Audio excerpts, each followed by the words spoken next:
મિત્રો spectrum high school PS Patel 39 વર્ષનો મારો અનુભવ છે એનો હું ટીચિંગમાં ઉપયોગ કરું છું। મારી જુદી જુદી મેથડ જે હું સમજાવતો જાઉં છું। ગુજરાત રાજ્ય લેવલે કેઆરપી આરપી તેમજ શિક્ષણના તમામ ક્ષેત્રોમાં લેખન સહિત તમામ જગ્યાએ કામ કરેલું છે। એવા મારા બહોળા અનુભવનો હું ઉપયોગ મારા ટીચિંગ દરમિયાન કરું છું। મારો લાભ અવશ્ય લેજો એવું ખાસ જણાવું છું। Good morning all friends. आज આપણે નવા એક ચેપ્ટર ઉપર જઈએ છે। ચેપ્ટર નંબર 4 છે રાસાયણિક ગતિકી। માર્કિંગની દ્રષ્ટિએ બોર્ડની પરીક્ષા માટે આ 8 ગુણ છે, પણ નીટ અને જીડબલ્યુ માટે પણ અને ગુજકેટ માટે પણ આ ખૂબ અગત્યનું ચેપ્ટર છે। આની અંદર પણ દાખલાઓ સહિતની વાત છે। ચલો સૌથી પહેલા તો રાસાયણિક ગતિકી એટલે શું? રાસાયણિક ગતિકી એવો શબ્દ છે, રાસાયણિક ગતિકી। ચલો ગતિકી શબ્દ ઉપર પહેલા इंग्लिश शब्द છે કાઇનેટિક્સ।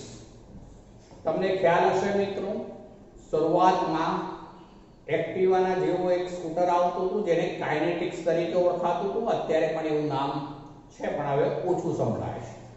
તો એ કાઇનેટિક્સ આમ તો અર્થ એવો થાય, કાઇનેસિસ એક ગ્રીક શબ્દ છે, કાઇનેસિસ એનો અર્થ થાય છે ગતિ આપના, ગતિ આપના। એના ઉપરથી આ શબ્દ બન્યો છે કાઇનેટિક્સ, જે ગતિકી શબ્દ એટલે ગતિ આપના એવો અર્થ છે। રાસાયણિક શબ્દ છે સાથે, એટલે એનો અર્થ એવો થયો કે રાસાયણિક પ્રક્રિયાનો વેગ। હવે વેગ શબ્દ ઉપર આવશે। રાસાયણિક પ્રક્રિયાનો વેગ અને તે પ્રક્રિયાની ક્રિયાવિધિનો અભ્યાસ એને રાસાયણિક ગતિકી કહે છે।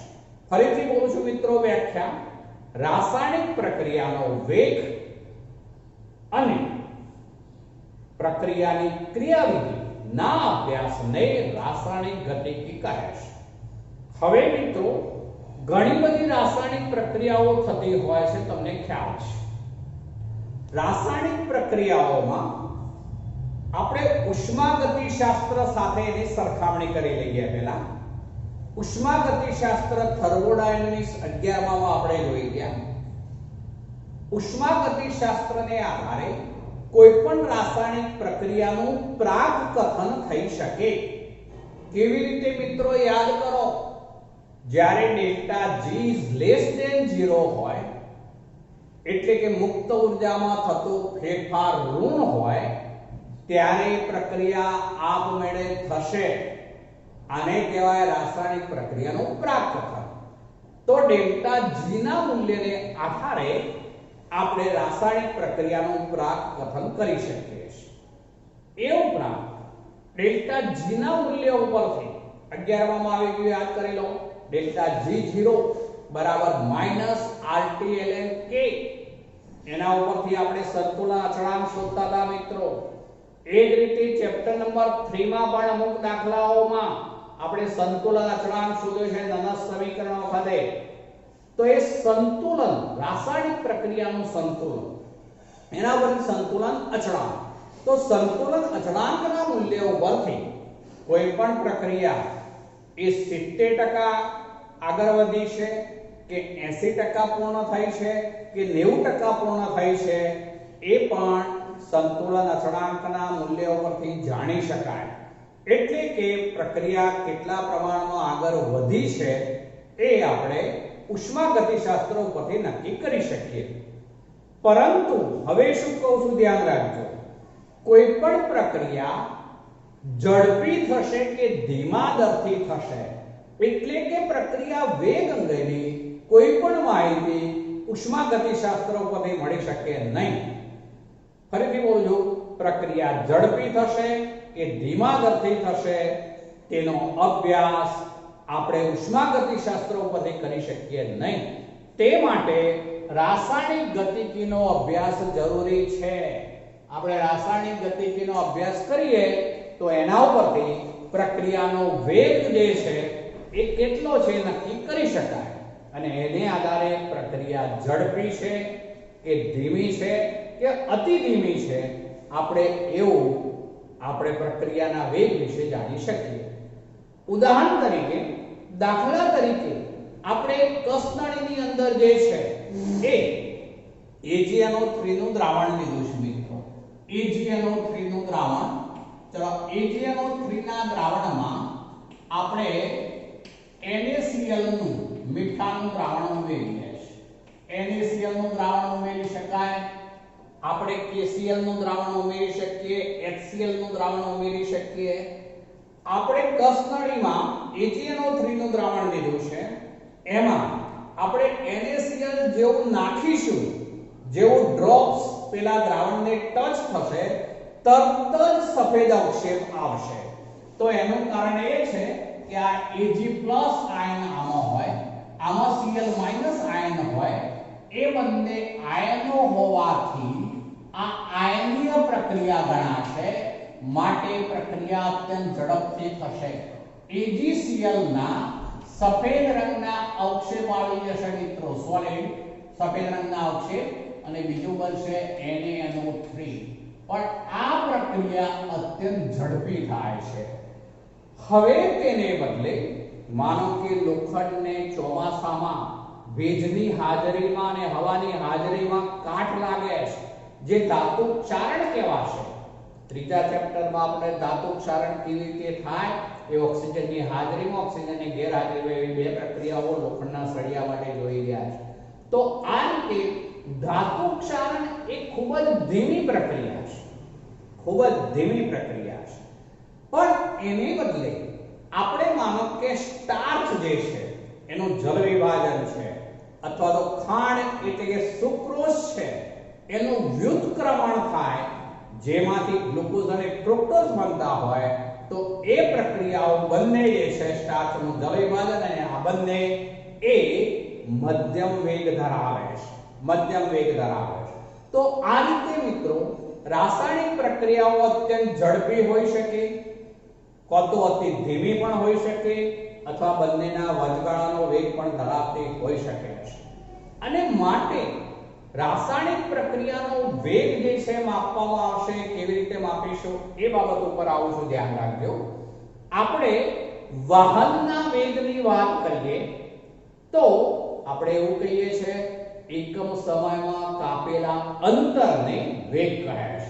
પણ આપણે રાસાયણિક વેગની વાત કરવાની છે મિત્રો, રાસાયણિક પ્રક્રિયાના વેગની, તો અહીંયા આ રીતે લેવાય, એકમ સમયમાં પ્રક્રિયકો અથવા નિકોજોની સાંદ્રતાઓમાં થતા ફેરફાર ને પ્રક્રિયા વેગ કહે છે. ફરીથી બોલું છું, એકમ સમયમાં પ્રક્રિયકો અથવા નિકોજોની સાંદ્રતાઓમાં થતા ફેરફાર ને પ્રક્રિયા વેગ કહે છે. તો હું અહીંયા પ્રક્રિયા વેગનું સૂત્ર લખું તો આવું થાય મિત્રો, પ્રક્રિયા વેગ બરાબર જે સાંદ્રતામાં થતો ફેરફાર, પ્રક્રિયક અથવા નિપજ કોઈ પણ માટે લખાય, પ્રક્રિયક અથવા નિપજ ને સાંદ્રતામાં ફેરફાર, સાંદ્રતામાં ફેરફાર ભાગ્યા શું થશે મિત્રો, તે માટે લાગતો સમય, તે માટે લાગતો સમય, કેટલો સમય લાગશે તે. ચલો હવે સાંદ્રતા આપણે હંમેશા શામાં લેતા હોઈએ છે, મોલ લિટર ઇન્વર્સમાં. તો હવે હું એનો એકમ બનાવું છું, જોજો મિત્રો. સાંદ્રતા લેવાય mole litre inverse, mole litre ઇન્વર્સમાં, અને આ સમય છે જેને ટાઈમ કહીશું આપણે, બરોબર. સમય છે, ટાઈમ છે, પણ એને આ રીતે આપણે પ્રક્રિયા વેગનો એકમ સ્વરૂપે લખવું હોય તો લખાશે તે મોલ લિટર ઇન્વર્સ. અને સમય જો અત્યંત ઝડપી પ્રક્રિયા હોય તો સેકન્ડમાં લેવાય, સેકન્ડમાં લઈએ તો આવું લખાશે મિત્રો, સેકન્ડ ઇન્વર્સ. અત્યંત ઝડપી પ્રક્રિયા હોય ત્યારે સેકન્ડ ઇન્વર્સ, માટે મોલ લિટર ઇન્વર્સ અને સેકન્ડ ઇન્વર્સ આવો એકમ થશે મિત્રો. અત્યંત ઝડપી પ્રક્રિયાઓ માટે પણ ધીમા દરથી અમુક પ્રક્રિયાઓ થતી હોય છે, જેમ કે કેટલીક રેડિયોએક્ટિવ પ્રક્રિયાઓ જેમાં આલ્ફા બીટા ગામા કિરણોનું ઉત્સર્જન થતું હોય છે, તો એ પ્રક્રિયાઓ વર્ષો સુધી ચાલતી હોય છે મિત્રો, વર્ષો સુધી, અને માટે તેમાં એકમ તરીકે વર્ષ પણ લેવું પડે. અતિ ધીમી પ્રક્રિયાઓ માટે વર્ષ લેવાશે. તો આપણે અહીંયા એકમ તરીકે સમયનો જે એકમ લઈશું એ સેકન્ડ પણ હોઈ શકે, મિનિટ પણ હોઈ શકે, એ કલાક પણ હોઈ શકે, દિવસ પણ હોઈ શકે, વર્ષ પણ હોઈ શકે. તો એ રીતે આ એકમ બદલાશે પણ સાંદ્રતાનો એકમ તો મોલ લીટર ઇન્વર્સ એ પ્રમાણે રહેશે. તો આ રીતે પ્રક્રિયા વેગ આપણે નક્કી કરી શકીએ. હવે મિત્રો આના અભ્યાસ માટે સૌથી એક સાદી પ્રક્રિયા લઈએ છે, R ગેટ સ્પીડ. આ એક સાદી પ્રક્રિયા છે. અહીંયા R એટલે રિએક્ટન્સ, P એટલે પ્રોડક્ટ. R એટલે રિએક્ટન્સ એટલે કે પ્રક્રિયક, આ પ્રક્રિયક છે, પ્રક્રિયક. સમીકરણમાં ડાબી તરફ હોય એ બધા પ્રક્રિયકો કહેવાય, જમણી તરફ હોય એ નિપજ એટલે પ્રોડક્ટ કહીશું. આ નિપજ છે. ચલો હવે આપણે આ સૂત્રનો ઉપયોગ કર્યો છે, પ્રક્રિયા વેગ બરાબર પ્રક્રિયક અથવા નિપજની સાંદ્રતામાં ફેરફાર. મારે એકલો પ્રક્રિયક લેવું હોય તો આવું લખાય, પ્રક્રિયકની સાંદ્રતામાં થતો ઘટાડો ભાગ્યા તે માટે લાગતો સમય.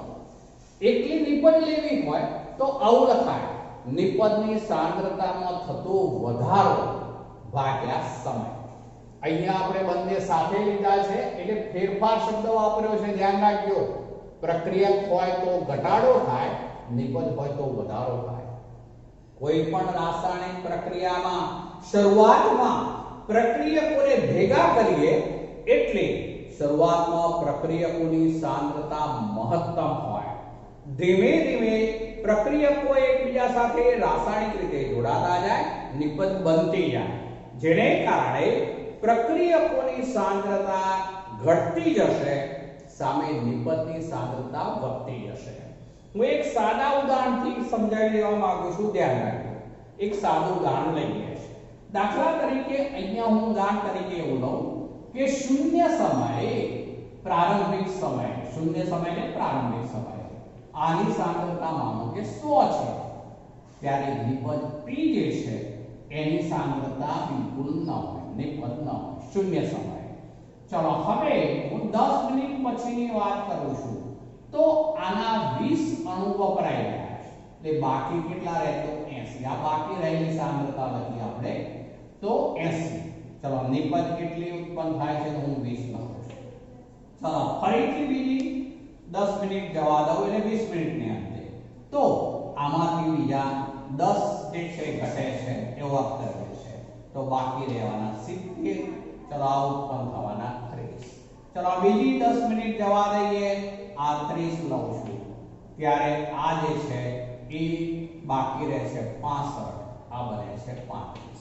તો મિત્રો આ રીતે સમય જેમ વધતો જાય તેમ પ્રક્રિયકો એકબીજા સાથે જોડાતા જવાને કારણે પ્રક્રિયકોની સાંદ્રતા ઘટતી જશે, જ્યારે નિપજોની સાંદ્રતા વધતી જશે. હવે તેને કારણે આપણે જો બે આલેખ દોરીએ, હવે હું આલેખ ઉપર આવું છું, ધ્યાન રાખજો. આપણે બે આલેખ દોરીએ છે. એક આલેખ લઈએ છે જે પ્રક્રિયક માટે પહેલા લઉં છું, જેમાં અહીંયા આપણે સમય લઈએ છે, સમય. આ પ્રક્રિયક માટે છે, પ્રક્રિયક. ચલો હવે અહીંયા સાંદ્રતા લઈએ છે મોલારિટીમાં, સાંદ્રતા મોલ લીટર ઇન્વર્સમાં. ચલો હવે શૂન્ય સમયે પ્રક્રિયકની સાંદ્રતા મહત્તમ હોય, માટે આલેખ અહીંથી ચાલે છે. શૂન્ય સમયે પ્રક્રિયકની સાંદ્રતા મહત્તમ હોય. ચલો હવે જેમ જેમ સમય આગળ વધતો જશે તેમ પ્રક્રિયકની સાંદ્રતામાં ઘટાડો થતો જશે, માટે આપણે આ રીતે આલેખના બિંદુઓ જે છે એ આપણને આમ મળશે. ચલો હવે આપણે આ બધા બિંદુઓને જોડી દઈએ તો આપણને આવો વક્ર આલેખ મળશે મિત્રો, આ વક્ર આલેખ મળશે. ચલો આ પ્રક્રિયકના સંદર્ભમાં લીધો છે આપણે. હવે આ લેખ ઉપર હું અત્યારે આવું લખું છું. આ જે છે એ સમય લીધો મેં, એને કહું છું T1.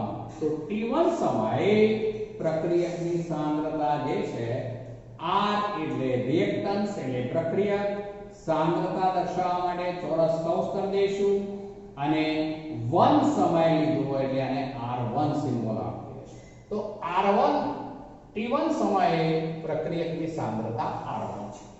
ચલો અહીંયા બીજો સમય લઉં છું મિત્રો. ચલો આ આપણે બીજો સમય લઈએ. ચલો બીજા સમયને T2 કહી દઈએ આપણે. T2. ચલો T2 સમય હોય તો એ વખતે જે સાંદ્રતા આવશે એ સાંદ્રતાને આપણે R2 કહીશું મિત્રો. R2. પેલો R1 આ R2. અહીંયા મેં જે સમયગાળો લીધો એ સમયગાળો કહેવાશે અહીંયા આ ડેલ્ટા T. ડેલ્ટા T સમયગાળો છે, આ સમયગાળો delta T.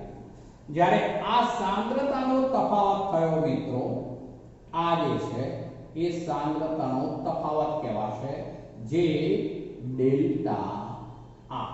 Delta R. Delta એટલે ફેરફાર, અર્થ એવો થશે જે અહીંયા ઋણ બનશે મિત્રો. અહીંયા ઋણ બનશે કારણ કે સાંદ્રતા ઘટશે. ચલો હવે આપણે સૂત્ર લાગુ પાડવા માંગીએ છીએ. અહીંયા સમયગાળો મોટો લીધો છે માટે આ વેગ જે મળશે એને કહેવાશે R એવરેજ એટલે AB સિમ્બોલ જોડું છું સાથે. રાસાયણિક પ્રક્રિયાનો વેગ પણ કયો વેગ છે? સરેરાશ વેગ. R એવરેજ બરાબર. હવે જોજો આપણે પ્રક્રિયકના સંદર્ભમાં લેવાનું છે. પ્રક્રિયકની સાંદ્રતામાં થયેલો ફેરફાર હું શું ત્યાં ચેન્જ કરું છું એ બરોબર જોજો. તો હું પહેલા ડેલ્ટા R લખું છું બાય ડેલ્ટા T. પણ આ સૂત્ર સાચું નથી એટલે તો મેં પહેલાથી કહી દીધું હું કેવી રીતે શું લખું છું એ બરોબર જોજો.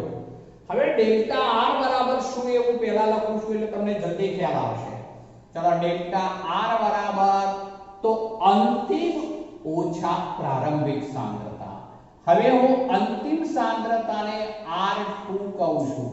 તો આ લખ્યું મેં R2 માઈનસ આ R1 બાય આ ડેલ્ટા T એટલે લખવું પડે T2 માઈનસ T1. હવે મિત્રો આમાં તો T2 સમય મોટો છે, એમાંથી આ નાનો સમય બાદ કરીએ એટલે આ કિંમત તો ધન જ બનવાની. ડેલ્ટા T તો ધન જ હોય. પણ હવે ઉપરની કિંમતની વાત કરું છું જોજો. એમાં R2 આટલો છે. R2 અહીંયા સુધીનો જે છે R2 છે, જ્યારે આ R1 છે. R2 નાનો છે, R1 મોટો છે. માટે R2 માંથી R1 જો બાદ કરીએ તો કિંમત થશે માઈનસ. કિંમત માઈનસ થાય તો જે સરેરાશ વેગ છે ઋણ થઈ જાય મિત્રો. વેગ ક્યારે ઋણ હોઈ શકે નહીં, પણ વેગ પ્રક્રિયકના સંદર્ભમાં ક્રમશઃ ઘટતો જશે માટે આ ઋણ થયો કહેવાય. પણ વેગ ઋણ હોઈ શકે નહીં, આપણે એને ધન જ સ્વરૂપે લેવો પડે. માટે હવે હું અહીંયા આગળ ચિહ્ન જોડું છું માઈનસ. બરોબર જોજો, માઈનસ જોઈએ. આ માઈનસ ચિહ્ન મેં જોડ્યું તો હવે આને હું આવું કરી દઉં, આગળ ચિહ્ન કરી દઉં છું માઈનસ ઋણ. તો હવે જુઓ મિત્રો, હવે વેગ શું થઈ જવાનો? પ્લસ. તો સાચું હવે સૂત્ર આ છે R એવરેજ બરાબર minus delta R by delta T બરાબર માઈનસ કૌંસની અંદર R2 માઈનસ R1 છેદમાં T2 માઈનસ T1. તમે મિત્રો આ માઈનસ ચિહ્ન ન લખો તો આ સ્વરૂપમાં ખોટું થાય, પણ તમારે માઈનસ જો કાઢી નાખવું હોય તો આવું લખી શકાશે R1 minus R2 R1 minus R2 છેદમાં T2 માઈનસ T1. તો એ આપણે માઈનસ ચિહ્નની જરૂર નહીં પડે. તો આ આપણે બુક્સમાં આ સૂત્રનો ઉપયોગ કરેલો છે એટલે આપણે માઈનસ સહિત એ સૂત્રનો અત્યારે ઉપયોગ થઈ ટેવાઈશું. તો અમે પ્રક્રિયકના સંદર્ભમાં આ લખ્યું છે અત્યારે. આ સરેરાશ વેગ કહેવાશે. ધ્યાન રાખજો, સરેરાશ વેગ. આને સરેરાશ વેગ. સરેરાશ વેગ. જો મિત્રો વેગ ઘટતો જાય. આ ઉદાહરણ પરથી સમજાવું. જુઓ અહીંયા તફાવત જે થયો એ 20 નો થયો, બરોબર. આ 80 માઈનસ 100 થાય એટલે માઈનસ 20 થાય. આ માઈનસ ચિહ્ન લઈ લઈએ એટલે માઈનસ માઈનસ પ્લસ થઈ જવાના. પણ 20 ભાગ્યા 10, 20 ભાગ્યા 10 એટલે 2 થયો વેગ. ચલો આ જે છે એ 10 ભાગ્યા 10, 10 ભાગ્યા 10 એટલે 1 થઈ ગયો. આ સમયે વેગ 2 હતો, આ સમયે વેગ થઈ ગયો 1. ચલો આ લો અહીંયા, તો આ 5 ભાગ્યા 10 એટલે 0.5. તો શરૂઆતમાં વેગ 2 હતો, પછી જેમ સમય વધતો જાય તેમ વેગ 1 થયો, 0.5 થયો. એટલે પ્રક્રિયકના સંદર્ભમાં વેગમાં શું થાય? ઘટાડો. તો આ સરેરાશ વેગ આપણે અત્યારે લીધો, મોટો સમયગાળો લીધો છે ત્યારે. પણ એને બદલે હવે નિપજ ઉપર આવીએ છીએ આપણે. નિપજનો આલેખ દોરું છું, ધ્યાન રાખજો. નિપજ માટે તો નિપજ માટે આવું લેવાશે મિત્રો.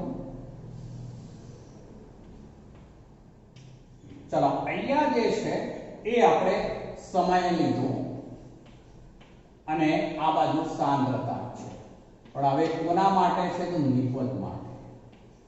નિપજ. ચલો શૂન્ય સમયે નિપજ શું હોય? શૂન્ય. શૂન્ય સમયે નિપજની સાંદ્રતા શું? એટલે આલેખ અહીંથી સ્ટાર્ટ થશે મિત્રો. ચલો એના જે આપણને પરિણામ મળશે એ આવા મળશે. ચલો એ આલેખ જે છે એ આવો આલેખ બનવાનો મિત્રો, આવો વક્ર આલેખ બને. જુઓ પ્રક્રિયક માટે આલેખ નીચેની તરફ આ વક્ર બને, જ્યારે નિપજ તરફ આલેખ આ ઉપરની તરફ વક્ર બને. કારણ કે જેમ સમય પાસ થતો જાય તેમ નિપજની સાંદ્રતા શું થતી જાય? વધતી જાય. હવે આની અંદર લઈએ મિત્રો, અહીંયા અત્યારે હું એક બિંદુ લઉં છું, આ t1 સમયે કહું છું. ચલો t1 સમયે જે નિપજ છે એની સાંદ્રતા, નિપજ એટલે પ્રોડક્ટ p, એની સાંદ્રતા આપણે 1 ગણીશું. t1 સમયે p1 એની સાંદ્રતા છે. ચલો બીજો સમય લઈએ છે અહીંયા. ચલો આને t2 સમય કહી દઈએ. t2 સમય. ચલો t2 સમય હોય ત્યારે એની સાંદ્રતા આટલી થવાની, જેને આપણે p પ્રોડક્ટ અને 2 કહીશું. ચલો આ p1 આ p2. અહીં આપણે p2 is greater than p1 છે. જુઓ મિત્રો p2 is greater than p1. જ્યારે અહીંયા શું થતું હતું? r1 is greater than r2 હતું. r1 is greater than r2 હતું. એટલે બંનેમાં ઊંધું થયું. કેમ? તો પ્રક્રિયકોની સાંદ્રતા ઘટતી જાય, નિપજની સાંદ્રતા વધતી જાય એટલા માટે. હવે નિપજના સંદર્ભમાં આપણે r એવરેજ લખવો છે, તો આવું થશે મિત્રો. r એવરેજ બરાબર એમાં કહીશું plus delta p by delta t. Delta p by delta t બરાબર એમાં આવું કહી શકીશું મિત્રો. એમાં વધુ કયું છે? તો p1 જ છે વધારે. સોરી p2 વધારે છે એટલે અંતિમ. એટલે અંતિમ માઈનસ પ્રારંભિક. અંતિમ માઈનસ પ્રારંભિક. ચલો તો આ પણ t2 માઈનસ t2 માઈનસ. તો આ રીતે નિપજના સંદર્ભમાં પણ આપણે r એવરેજ લઈ શકીએ, જે હંમેશા વધતો જાય છે. માટે delta p by delta t બરાબર p2 minus p1 upon t2 minus t1 સૂત્ર થશે મિત્રો. હવે આ બંને પ્રક્રિયક અને નિપજના સંદર્ભમાં આપણે લીધું. t1 સમયે p1, t2 સમયે p2 સાંદ્રતા. માટે અંતિમ સાંદ્રતા નિપજની ઓછા પ્રારંભિક સાંદ્રતા. જેમ જેમ સમય પાસ થતો જાય તેમ નિપજની સાંદ્રતા વધતી જવાની. માટે p2 હંમેશા મોટો હોવાનો. મોટામાંથી નાનો બાદ કરીશું એટલે એ પ્લસ જ આવવાનો છે. t2 માઈનસ t1 એ પણ પ્લસ છે. માટે એમાં સરેરાશ વેગ એ વધતો જવાનો, માટે પ્લસ ચિહ્ન જ ફાઇલમાં. આમાં સરેરાશ વેગ ક્રમશઃ ઘટતો જાય, સમય સાથે ઘટે, માટે માઈનસ હોય. ચલો હવે આ બંનેમાં આપણે સરેરાશ વેગ લીધા. પણ હવે સરેરાશ વેગ હોય તો એમાં વેગનું મૂલ્ય જે છે આમ તો ખરેખર બદલાતું જાય છે. માટે વેગનું ચોક્કસ મૂલ્ય નક્કી કરવું હોય તો સરેરાશ મૂલ્ય ચાલશે નહીં. તો એને માટે શું કરવું પડે? હવે શું બોલું છું એ સમજો. આપણે બે પ્રક્રિયકોને માનો કે આ ભેગા કર્યા શૂન્ય સમય, પ્રક્રિયા સ્ટાર્ટ થઈ ગઈ.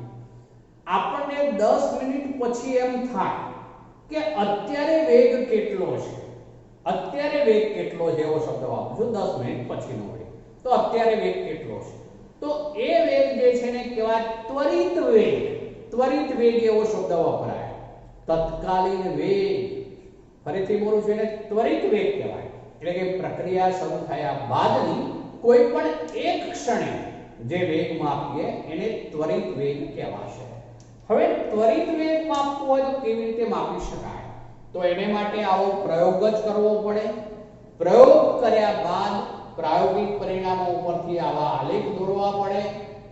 પ્રક્રિયક અથવા નિપજ બંનેના પરિણામો જે મળ્યા હોય એના આલેખ દોરવા પડે. આલેખ દોર્યા બાદ હવે શું કહું છું એ સમજો. આ જે પ્રક્રિયકનો આલેખ છે માનો કે, તો એનો આપણે સ્પર્શ રેખા દોરીશું. સ્પર્શ રેખા, ચલો મેં સ્પર્શક દોર્યો, આ આલેખનો સ્પર્શક દોર્યો. હવે એ સ્પર્શક દોર્યા બાદ હવે એનો ઢાળ શોધીએ છે. ચલો મિત્રો આનો ઢાળ શોધીએ છે. શું થાય કહું છું જોજો. આ જે વેલ્યુ થવાય, આ વેલ્યુ એને કહેવાશે dr. અત્યંત સૂક્ષ્મ ગાળો લઈએ આપણે તો એ ડેરિવેશન આવશે, એટલે કે વિકલન આવશે. અહીંયા મોટો સમયગાળો હતો, અહીંયા અત્યંત સૂક્ષ્મ હોય એટલે dr લખીશું, ડેલ્ટાની જગ્યાએ d આવશે. ચલો અહીંયા માઈનસ ચિહ્ન તો ખરું જ, અપોન આ ડેલ્ટા t ની જગ્યાએ આવશે dt. જો મિત્રો અહીંથી અહીંયા સુધી જે મળે એ dr કહેવાશે, dr. પણ એ શું હોવાનું? માઈનસ, બરોબર? ચલો અહીંથી અહીંયા સુધી લઈશું, એ કહેવાશે dt, એટલે માઈનસ dr/dt. તો એ વખતે જે વેગ મળશે એ વેગ કહેવાશે ત્વરિત વેગ. r ઇન્સ્ટન્ટ કહેવાય, inst, r ઇન્સ્ટન્ટ. આને કહેવાય ત્વરિત વેગ. ત્વરિત વેગ એટલે ઉપર લીધો તો આપણે r એવરેજ છે, સરેરાશ વેગ હતો. સરેરાશ વેગમાં મોટો સમયગાળો હોય અને મોટા ફેરફારો હોય, ડેલ્ટા નિશાની આવે. જ્યારે ત્વરિત વેગમાં ઇન્સ્ટન્ટ એટલે તત્કાલીન, ત્વરિત જે તે ક્ષણ વેગ બરાબર માઈનસ ચિહ્ન કરું પણ ડેલ્ટાની જગ્યાએ શું લખવાનું? d, minus dr/dt. કેવી રીતે મળે? તો પ્રાયોગિક પરિણામો ઉપરથી જે આલેખ દોર્યો હોય સાંદ્રતા વિરુદ્ધ સમયનો, એ આલેખનો ઢાળ લઈશું. તો એ ઢાળ એ માઈનસ બનશે બરાબર માઈનસ ઢાળ. આનો ઢાળ માઈનસ હોય મિત્રો, આ dt કહેવાશે. ચલો તો માઈનસ dr/dt બરાબર માઈનસ ઢાળ. એ જ રીતે નિપજના સંદર્ભમાં આપણે લેવું છે તો નિપજના સંદર્ભમાં પણ અહીંયા સ્પર્શક દોરવો પડે. આપણે આ સ્પર્શક દોર્યો મિત્રો. ચલો એ સ્પર્શક દોર્યો તો એમાં જે છે એ આ જે છે dt કહેવાશે, સમય dt. જ્યારે આ જે છે એને કહેવાશે શું? તો dp. dp. ચલો હવે નિપજના સંદર્ભમાં r ઇન્સ્ટન્ટ લખવો છે તો મિત્રો આવું લખાશે, r ઇન્સ્ટન્ટ બરાબર plus dp by dt, plus dp by dt. તો આ રીતે આપણે લઈ શકીએ. આમાં આલેખ ઉપરની તરફ ઉચકાય છે માટેનો ઢાળ પ્લસ હોય, બરોબર યાદ રાખજો, ઢાળ પ્લસ હોય. આમાં ઢાળ માઈનસ હોય પ્રક્રિયકના સંદર્ભમાં, એટલે માઈનસ ઢાળ લખાય. જ્યારે આમાં ઉપરની તરફ આલેખ માટે ઢાળ પ્લસ હોય માટે r ઇન્સ્ટન્ટ બરાબર પ્લસ dp બાય dt બરાબર પ્લસ ઢાળ. તો આ ડેરિવેશન એટલે કે આપણે વિકલન લેવું પડે તો ત્વરિત વેગ મળે, જેને r ઇન્સ્ટન્ટ તરીકે ઓળખીશું. એટલે હવે મિત્રો આપણી બુક્સની અંદર એક ઉદાહરણ આપેલું છે દાખલા સ્વરૂપે. ચલો એમાં જે પેજ નંબર 97 છે એમાં રકમ આપેલી છે.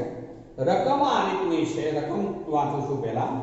C4H9Cl એટલે કે બ્યુટાઇલ ક્લોરાઇડ કહેવાશે મિત્રો. ની સાંદ્રતા જુદા જુદા સમયે નીચે આપેલી છે. પ્રક્રિયાનો સરેરાશ વેગ ગણો.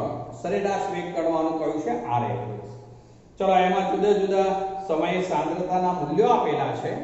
પાછળ એક પેજ છે, પાછળના પેજ ઉપર આખો કોઠો આપ્યો છે મિત્રો. એ કોઠો જે છે એમાં જુદી જુદી કિંમતો આપેલી છે. હું પહેલું ઉદાહરણ જે છે લઉં છું એ જોઈએ. તો એમાં કોઠામાં પહેલામાં આવું આપેલું છે R2 ની કિંમત બોલું છું. પહેલા R2 ની કિંમત આપેલી છે 0.0905. હું આ સૂત્રમાં કિંમત મૂકું છું, ધ્યાન રાખજો આ સૂત્રમાં. તો એ વેલ્યુ આપી છે 0.0905. આવું આપી છે મિત્રો 0.0905 ઓછા, ચલો R1 ની કિંમત આપી છે 0.1. ચલો આ બેની બાદબાકી કરીશું આપણે. એ ઋણ આવશે. જુઓ આ કિંમત મોટી છે, આ નાની છે, એટલે એ કિંમત ઋણ આવશે. ચલો એ ઋણ આવશે કિંમત, આ માઈનસ મેં ચિહ્ન કરી દીધું, આ જે છે તે એના ભાગ્યા T2 T1. સીધું જ મૂકું છું, જોજો અહીંયા T2 આપેલું છે 50 અને T1 આપ્યું છે 0, એટલે 50 ઓછા 0. ચલો આ 50 ઓછા 0 એટલે 50 જ થવાનું છે મિત્રો. એનું જો સાદુરૂપ કરી લઈએ આપણે તો એ વેલ્યુ જે છે આવી આવશે મિત્રો. સાદુરૂપ એનો જવાબ લખું છું તો એ વેલ્યુ આવશે 1.90 into 10 raised to minus 4. 1.90 into 10 raised to minus 4. અહીંયા જે એકમ સ્વરૂપે આપણે મોલારિટી છે અને પેલો સમય સેકન્ડમાં છે, એટલે શું બનશે તો mall litre inverse second inverse. ચલો મેં આ પહેલું રિઝલ્ટ શોધી કાઢ્યું જે કોઠામાં આપેલું છે તે. હવે એનો અર્થ એવો થયો કે પ્રારંભિક સમયે વેગ જે છે આટલો છે, પ્રારંભિક સમયનો વેગ બરોબર. આ મોટી કિંમત આ નાની કિંમત એટલે માઈનસ માઈનસ ઇન્ટુ માઈનસ શું થઈ જશે પ્લસ. તો આપણે આ એવરેજ શરૂઆતનો ગણી કાઢ્યો. એ જ રીતે સૌથી છેલ્લું આપેલું છે એની વાત કરું છું. સૌથી છેલ્લું આવું છે, અહીંયા કિંમતો નીચે મૂકું છું, ધ્યાન રાખજો. તો એ માઈનસ, ચલો R2 બરાબર છે R2 તો 0.070 ઓછા, ચલો પેલી R1 ની કિંમત છે 0.0210. ચલો અપોન લખું છું T2 T1. તો છેલ્લા બે સમય છે એમાં 800, T2 છે -700. ચલો આનું સાદુરૂપ કરી દઈએ છે મિત્રો. તો એ થાય છે 0.4 into 10 raised to minus 4. 10 raised to minus 5 થાય છે મિત્રો. 0.4 હા 0.4 into 10 raised to minus 4 છે. 0.4 into 10 raised to minus 4. હવે જુઓ મિત્રો, શરૂઆતનો પ્રારંભિક વેગ જે છે એ આટલો છે 1.90 ગુણ્યા 10 raised to minus 4. જ્યારે અંતિમ વેગ થયો 0.4 ગુણ્યા 10 raised to minus 4 mall litre inverse second inverse. હવે આગળની સરખામણી કરીએ છીએ તો જો આ શરૂઆતનો વેગ ઘણો વધુ છે, અંતિમ વેગ ઘણો નાનો કહેવાશે. અંતિમ વેગ ઘણો નાનો છે જુઓ. તો આમ ક્રમશઃ પ્રક્રિયકોના સંદર્ભમાં વેગ શું થઈ રહ્યો છે, ઘટી રહ્યો છે. માટે આપણે સરેરાશ વેગ જે છે એ મોટો ડિફરન્સ છે, મોટો ડિફરન્સ. આ પણ સરેરાશ વેગ થયો, આ પણ સરેરાશ વેગ થયો. તો એવી વખતે સરેરાશ વેગનું કોઈ મહત્વ રહેશે નહીં. માટે આપણે શું શોધવું પડે તો ત્વરિત વેગ. અહીંયા બુક્સમાં મિત્રો ત્વરિત વેગ શોધવા માટે જે છે એ આનો એક આલેખ દોરીને આપ્યો છે, પણ એને માટે આપણે હંમેશા આલેખ પેપર જોઈએ. આલેખ પેપર હોય તો જ આપણે આલેખ એનો દોરી શકીએ. તો એ આલેખ સ્કેલ મુજબ આપણે દોરીએ તો એનો ચોક્કસ જવાબ મળી શકે. એનો બુક્સની અંદર આલેખ દોરીને જે જવાબ શોધેલો છે એ કહું છું. તો એ 600 સેકન્ડ સમયે એવું લીધું છે. માનો કે એમાં આપણે આવો આલેખ મળે છે માનો કે, તો અહીંયા મધ્યમાંનો સમયગાળો લઈ લઈએ. એ 600 સેકન્ડ એવો અર્થ કરેલો છે. એ વખતે આ બે વેલ્યુ જે છે, આ બે વેલ્યુ એ સાંદ્રતાની વેલ્યુઓ કહેવાશે, જે r ઇન્સ્ટન્ટ માટે આપેલી છે. r ઇન્સ્ટન્ટ માટે તો એ વખતે 0.0165 માઈનસ 0.037 ભાગ્યા છેદમાં આપ્યું છે 800 - 400 સેકન્ડમાં. એટલે હવે એનો જે છે એ જવાબ આપ્યો છે 5.12 ગુણ્યા 10⁻⁵ 5.12 ગુણ્યા 10⁻⁵. ચલો હવે મિત્રો આ 10⁻⁵ છે, આપણે એને જો 10⁻⁴ માં ફેરવી દઈએ તો શું થઈ જાય? 0.512 ગુણ્યા 10⁻, પછી બોલાય -4. જે વેલ્યુ આ વેલ્યુ કરતા તો આ વધુ છે. કેમ આ વેલ્યુ વધુ હશે? તો અહીંયા 600 સેકન્ડ જે છે એ વખતે 600 સેકન્ડ વખતે સમય લીધેલો છે આ ગાળો. આપણે આ જે લીધું છે 800 અને 700 વચ્ચેનો સમયગાળો હતો, એટલે ત્યાં ઓછી વેલ્યુ હોય, 600 સેકન્ડ એ થોડીક વધુ વેલ્યુ હોય. આ વેલ્યુ કરતા આ વેલ્યુ વધારે કહેવાય મિત્રો. જુઓ બરોબર, ઘાતાંક ભલે નહીં -4 કરીએ તો આ 0.52 થશે, જે આના કરતા તો વધુ વેલ્યુ છે. તો આ રીતે એની ઉપરથી લઈ શકાય. હવે મિત્રો આપણે રાસાયણિક પ્રક્રિયાની તત્વયોગમિતિ ઉપર જવું છે. તો આજે સારું મિત્રો, આજે અત્યારે આટલે સુધી રાખીએ.